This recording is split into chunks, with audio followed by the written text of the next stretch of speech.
You work 8 hours to live 4. You work 6 days to enjoy 1. You work 8 hours to eat in 15 minutes. You work 8 hours to sleep 5. You work all year just to take a week or 2 vacation. You work all your life to retire in old age and contemplate only your last breaths. Eventually you realize that life is nothing but a parody of yourself practicing for your own oblivion.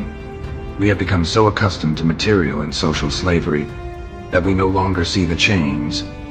Life is a short journey. Live it. Collect memories, not material things.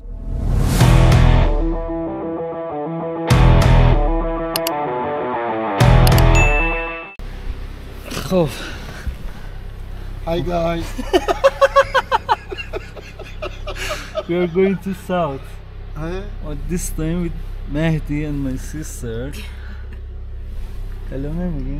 Hello. Good morning. جمع بستم آقای خرافات. چی میشه خرافات می‌نویسی؟ صدقه. نه خرافات چی؟ خب چند نام امروز داریم میگیم؟ 24th of March. 24th of March. Tuesday, alright? Let's go.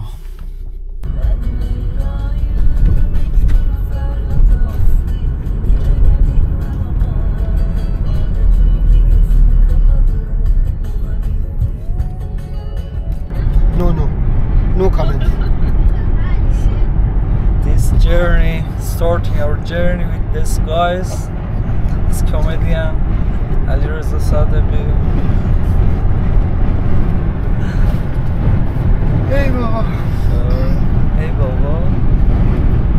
چی بگم؟ من که انگلیسی بلد نیستم. انگلیسی واقعا بزرگم. فارسی توضیح بدیم و ترسلیت. خب امروز 4 فروردینه. تصمیم گرفتیم که سفر رو شروع کنیم. اول به استان خوزستان میریم، بعد استان بوشهر رو احتمالاً میریم و شهر بوشهر استفاده میکنیم. الان تو مسیریم، تازه تهران زدیم بیرون. تقریبا یه 5-6 ساعتی راه داریم، یه 5 ساعتی راه داریم تا خرم که میشه استان میرسیم. تو مسیرمون از چند تا استان میگذریم. استان اولی که میریم استان قومه، بعد میریم لرستان، بوجرد، خرم‌آباد، بعد سمت دسفول میریم و از دسفول هم به سمت اهواز. مقصد اول اهوازه، یک شب اهواز اقامت میکنیم و در ادامه مسیر میریم سمت استان بوشهر. Our first destination will be Ahvaz city, so we'll stay 2 nights there. So we'll pick up his girlfriend. همه جا توضیح بدیم. 2 در جلو، 2 در So let's go. اگه هوای اتاق چیزا این کپسولا میاد شما نه زیره از زیر میکشی بیرون. حالت هوا که نداری. حالت از اون پاکت ها استفاده میکنی استرس نشی باشی.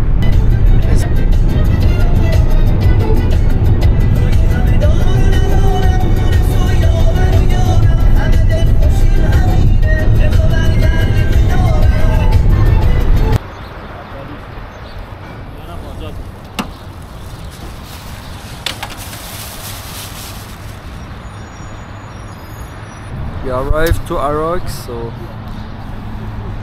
we are settle our things. So here we are.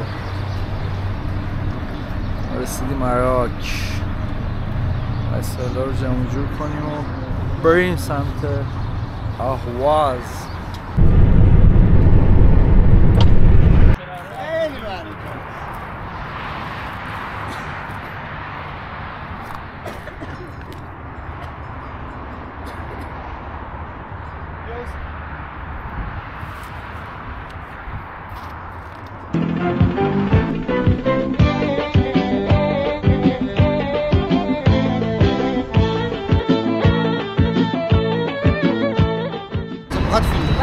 Hi guys. اینجا جنوبه.